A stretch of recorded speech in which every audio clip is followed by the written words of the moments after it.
Now, the tables are set, and we're ready for the first fireside chat. So allow me now to invite on our stage and address the question, how patients can reboot digital healthcare. Again, powerful metaphor here.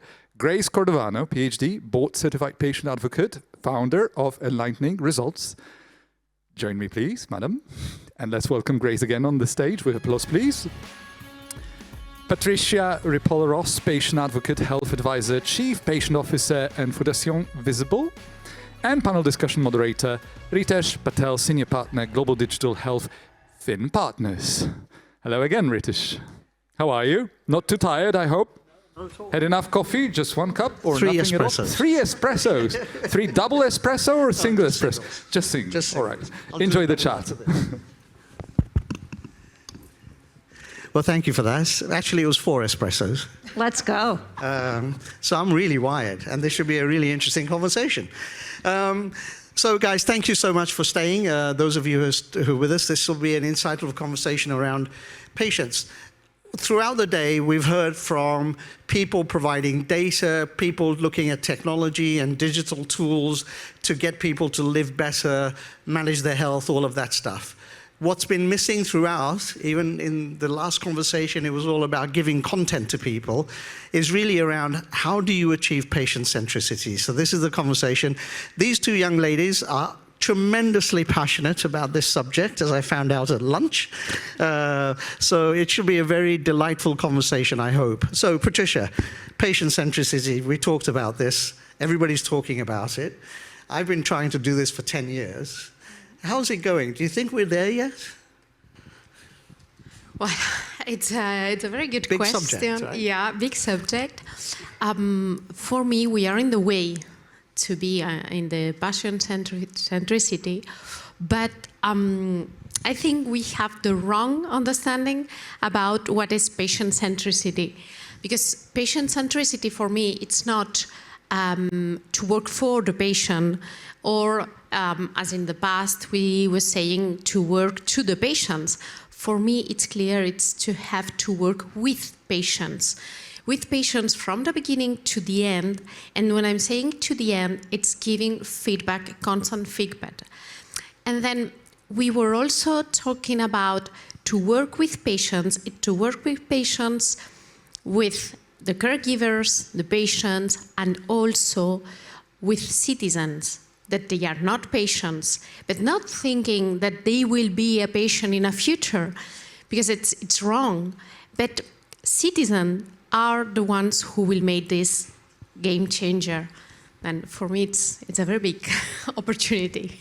And Grace, you've been very passionate about this for as long as I've known you, but increasingly you're working with the care teams as well, and you want to take out the word patient completely, right? I mean, that's basically what you were sort of talking about when we talked about patient centricity.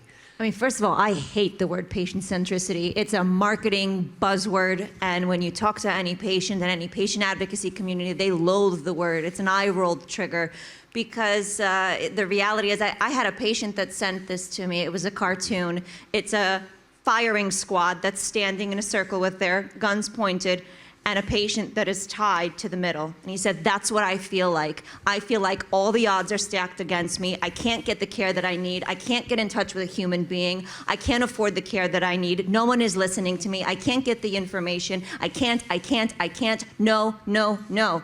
And when you look at the website of these hospitals and these cancer centers, patient-centered, patient-friendly, patient-first. We have so much room for improvement, and I love that you're centering it on the lives. And I'll take it further to say the moments that matter. So working in oncology and working at the intersection of diagnoses that are catastrophic, it's the same thing at the end of the day. I want to get to that wedding. I want to be able to see my grandchild graduate kindergarten. I want to just finish this one last project for my career milestone. I want to be able to go to the beach. I want to be able to go to my 50th wedding anniversary. I want to see my son play in this soccer game. It's never a clinical outcome. We can tie those moments that matter to clinical outcomes and how do we get behavior change. But I'll even push further and say, we talk about behavior change and it's always the patient who has to have a behavior change. It's the ecosystem that has to change as well, which means aligning incentives, which means bringing more tools in, which means really listening to what matters in a person's life.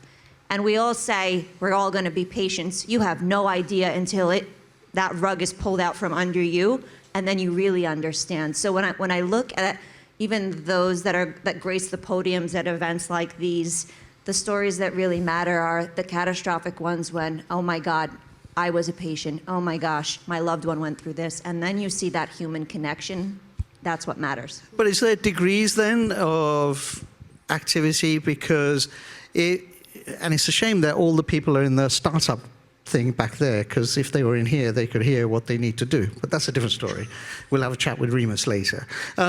So is it, if you're a chronic patient, you're living with diabetes, is there a different model to use than if you're a cancer patient and you've got 3 months to live, to your point? Is there different models, or is it the same thing? It doesn't matter. I need to involve you from the beginning in anything that I do. Yeah, for sure. You need to involve all the patients from the beginning, but probably our genuine needs will be different. Because, for example, for a patient who's going to die, probably it's a different needs that they have at this moment. Probably they don't need the cure. They only need more time to speak with the doctor, or I don't know, whatever, because every patient has different needs. But probably if you find someone like me that it's living with migraine from near 40 years, probably I have different needs than someone who is going to manage a disease for 3 years, and then they will have a cure. Then when we understand that every patient has different needs, and it's different than clinical needs, it's better, because we are all talking with our point of view. So in that respect then, is the care team more important, say, for a cancer patient than a migraine patient? Do you have the same sort of groups of people who sort of are looking after you and advocating for you as you do for a cancer patient? We should have. You should have. We should have the same group of support. We are not more important or less important because we are not going to die, but we are chronic patients. And then this is something that a lot of doctors or healthcare people that are in the ecosystem don't understand, that it's no matter if you are going to die or not. For me, we are patient or caregivers, that it's very important. And this is the important thing. It's not about you are going to die or not. So we're at a digital conference, right? So we've talked about the patient side of it and the care team. If you looked at all the tools, you've now had a day here, have you walked around in there? And I've seen some of the startups. What would you give them as advice around what they should do to ensure that whatever they have gets adopted by the people that are supposed to be using it? And I know you have a point of view. Grace is dying to say something. Go and sit in an emergency room and wait. Go and sit in a waiting room and wait and listen. Strike up a conversation. The problems arise right there. Everyone is frustrated. Everyone is waiting for hours. Everyone has a life. Everyone has children, aging parents, responsibilities, no paid time off, traffic, all of these things. So going back to your previous point, is it different for oncology or diabetes? During one of the breaks, we had an interesting conversation about a physician who was saying, well, you know, how do I get my patient with diabetes to walk and get more movement, and they come see me every week and they have a new problem every time? Well, gosh, imagine our physicians who are burnt out and have moral injury, our patients who aren't really moving. Why can't we reimburse for moving, walking appointments? If that doctor and that patient were able to go and walk for 15 minutes and be able to do voice, to do their documenting. Oh, the conversation with Jonathan outside. Yes. Yeah. Okay. Yes. So during COVID, in New York, and I'm sure across the US, when we first started bringing patients back into waiting rooms, you weren't allowed to wait in the waiting room. You had to wait outside. So I was walking with all of my patients up and down the FDR, up and down the blocks. And you know what? We clocked a lot of steps. And that went on for quite some time. And now we're back to sitting in stuffy, stale waiting rooms for 4, 5, 6 hours. Why are we not turning that model upside down, giving a Fitbit or some kind of a tracker to the care team, to the patients and their care partners that are sitting there. I mean, these are simple, common sense things, like not even much tech involved, which I think if that person's coming in a few times a week, a few times a month, the change would be significant. Seems to go against everything that's going on in the room next door, where the pitches are all around how can you scale this and how can you make the biggest amount of money and what's your revenue model. What you're suggesting is actually understand what the consumer of this stuff is going through and build it around that. But can they do the scale that way then? Absolutely. Bring the technology in. The patients that I work with are fascinated when I say, okay, so I'm a huge fan of the Oura Ring. Why? Because I'm able to track a few things, and it gives me control. So something that you lose when you have a chronic illness, multiple comorbidities, cancer, something life-altering, life-ending, you lose that autonomy and control. This gives, it's not a fix for cancer, but my patients living with cancer love this because they can control parameters that may help them sleep better, that may track their steps, that may reduce their stress when they're going in for a scan or something like that. So technology absolutely plays a role, but it's got to be tech-enabled human touch that brings in the simple things. Not everything is a tech solution. And you know what? I'm also sick and tired of listening, well, this is what's best for the doctor, or this is what's best for the patient. We're on the same team. Solve for the provider, and there's another side to the coin of what a patient problem is. Bring the two together, magic. Patricia, what about the payer? We had a chat at lunch about the payers, right? Or who's the audience? Do you think that's an important piece of this as well in what you're doing? Yeah, for me the payer it's a key part of this team, because we have to be all in. And I was talking with you in our lunch that it's important to change how the payer is looking for the impact in the life of the patients or in the professionals, because we have to measure how it's impacting in the quality of life, for example. And this we have to change into a economic model, because we are all in the same way. We need to improve the quality of life of the patients. We need to improve the wellness of the patients. Then we have to change this part. And then if we try, because I don't think that we are going to see this for 10 years or probably in 15 years. Not if Grace has a way. We can cut that down and accelerate that. I'm confident. Yeah, but we have political issues, because they are looking for solutions for 4 years or less, and then we have to change this way It's of the mindset, thinking. right? Yeah, it's Yeah, the it's a mindset. mindset. It's the mindset that we have to change, and then we have to work together in an holistic way, that we are healthcare workers and the society. And then we are all working in the same. Then this is why I'm always saying the patients will change this future, but it's not only the patients, it's the citizens that we need to change this. And this is why we need to be the game changers.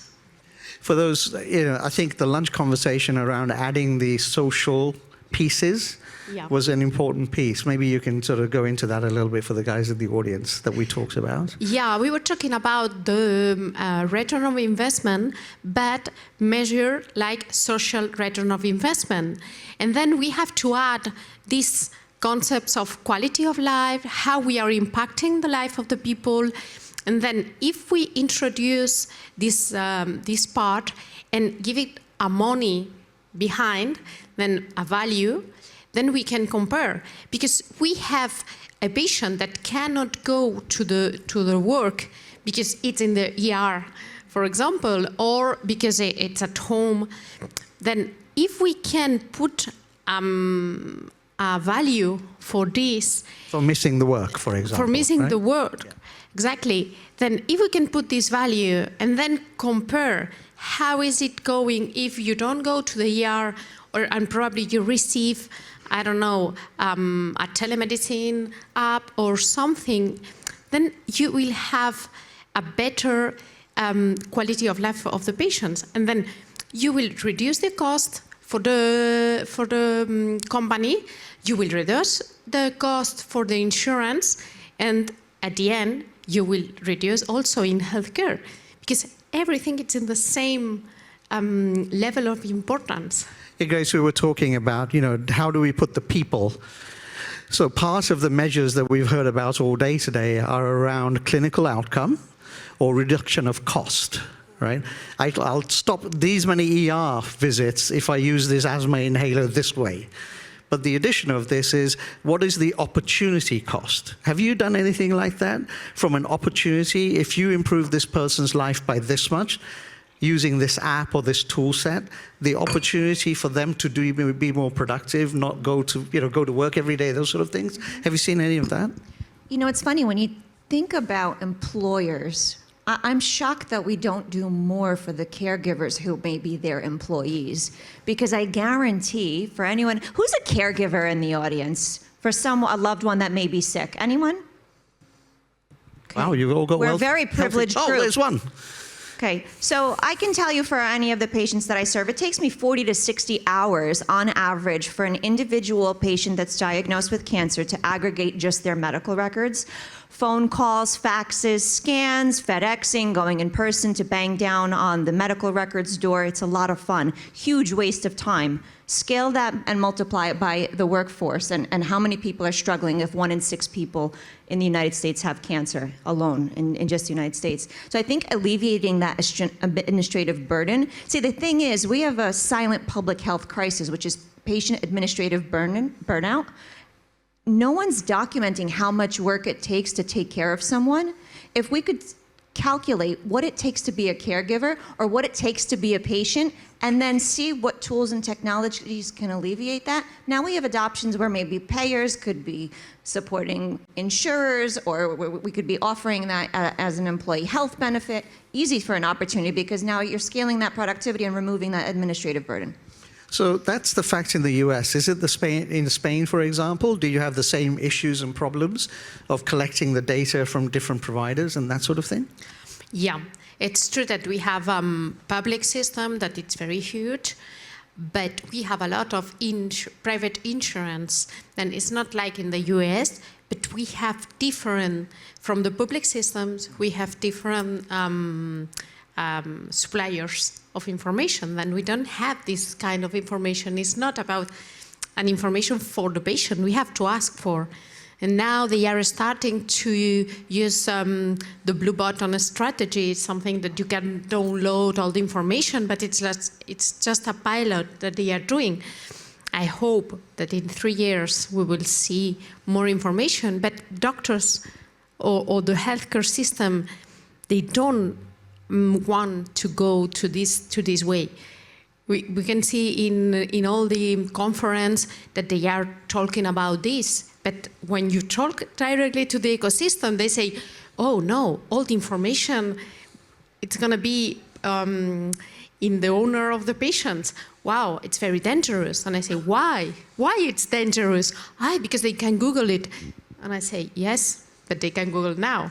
Yeah, and they can go to ChatGPT and ask for the, for the solution. I think it's not the problem. The problem is that we have, again, we come back and we have to change the mindset of all the ecosystem and how to use this data and probably use it in clinical trials, wherever, but we have to be the part of this change. So let's talk about clinical trials. They're increasingly getting digitized, decentralized trials. People are using wearables and that sort of stuff for collecting the data. Does that help? Does that help the patients? Have they been designed that way? Or is it still very much the clinicians trying to do something for the patient and the patients don't really accept it?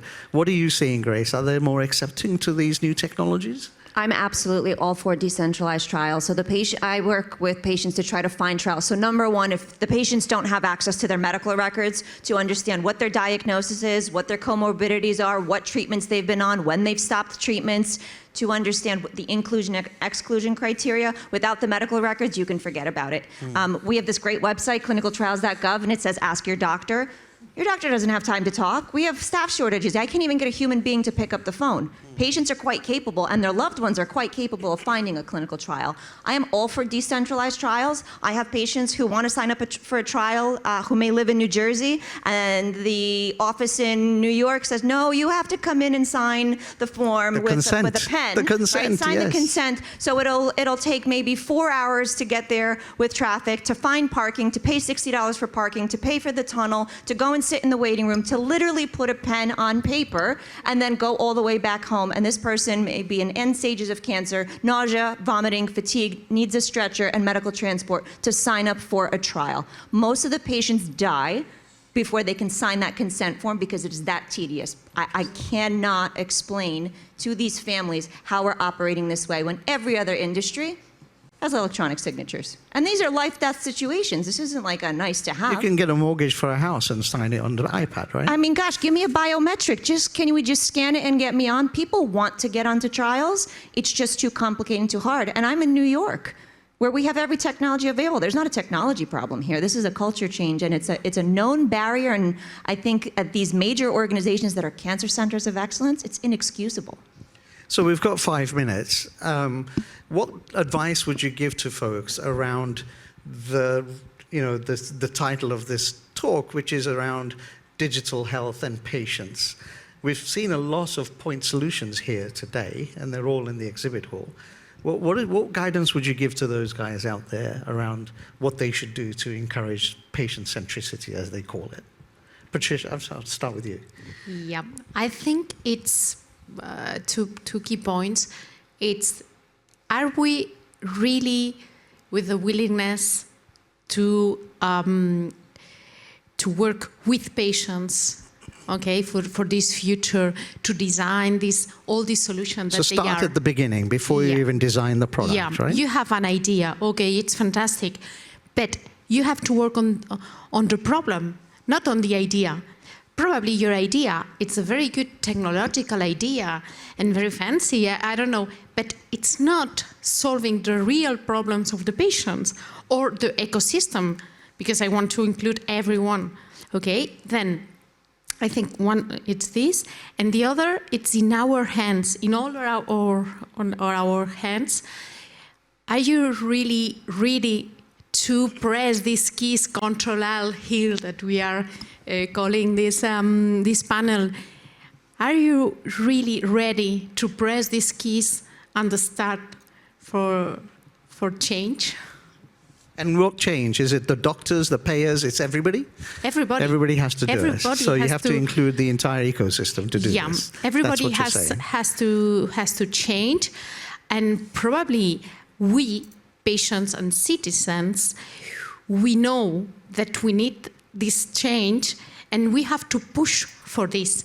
We have to start to talk, to shout probably, and then we have to start to make this change possible. Because if we wait that someone in the ecosystem or someone in the political ecosystem will change, it doesn't arrive. Then we need to go for this.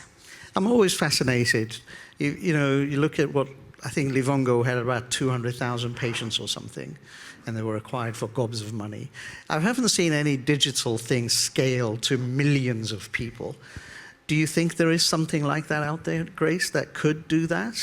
Yeah, we could do it if we actually follow the Patients Included charter. So everyone go home. Who's familiar with hashtag Patients Included? Okay, there's your homework when you leave here. Look up Patients Included. It is a movement, and there's an actual charter. And if you're in the business side of healthcare, you'll understand why you now for 2024 or for 2025 need to create a line item in your budget so that you can compensate patients and include patients as co-creators and advisors with lived experience and expertise in your business strategies, including patients, care partners, advocates, surviving care partners. Is not a nice to have, it's a solid business strategy. When startups and innovators approach me, hey, we have this great tool, first thing I go and look at is their advisory board. I look at their story, I look at their mission, and the ones that make me cringe are, oh, I have no health experience, no healthcare experience, I'm just a brilliant engineer, and I saw a problem I'm gonna fix, and you come back 3 years later, like, God, US healthcare is really hard. You have to partner. So we're partnering partnering with everybody else, but you need to pay these people for their expertise. Otherwise, you're really not going to get the diversity and inclusion because only the people who can allocate their time will show up. It's funny you say that because every startup I saw so far, the advisory boards are made up of clinicians or engineers or subject matter experts of the disease, but not a single patient of any sort, right? That's a red flag. Yeah, I can say that I'm in 3 startups as Chief Patient Officer. I'm in the scientific committee, but it's not something usual. And I always saying, when someone is presenting me the startup, I'm saying, wow, where is the patient? If you want, I can help you. If you want, our foundation can help you. But you have to put patients here. Because if not, you are not going to go to the problem. You are going to fix the solution.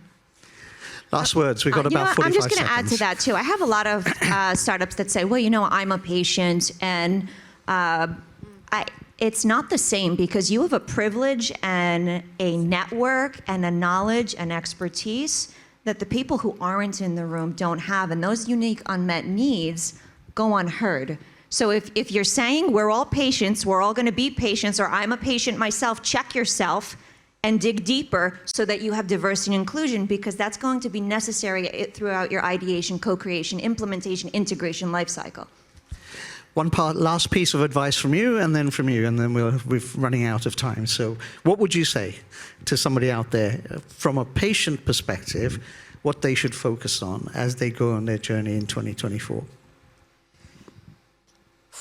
One piece of advice. Big question.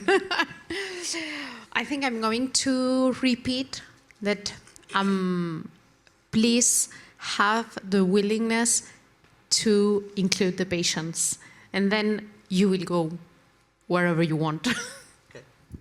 Language and the words we use matter. Everything is a focus on wellness and health. That is a luxury that many people aren't even born with. So we're immediately out of the gate excluding people. How are we designing for where people are? And not everyone's goal is health or wellness, and that might never be, but I can assure you, no matter what the individual is, they want to live their best life. Whether they're living with a disability, whether they're living with a rare disease, whether they're living with cancer, how do we support people live the best life wherever they are? As you can tell, these 2 guys are very, very passionate about this. If you want to speak to them after, I encourage you to do so. And thank you very much for your insights today. Appreciate it. Thank you. Great, Patricia, Ritesh. Thank you so much. And congratulations. That was dynamic. I'm really impressed.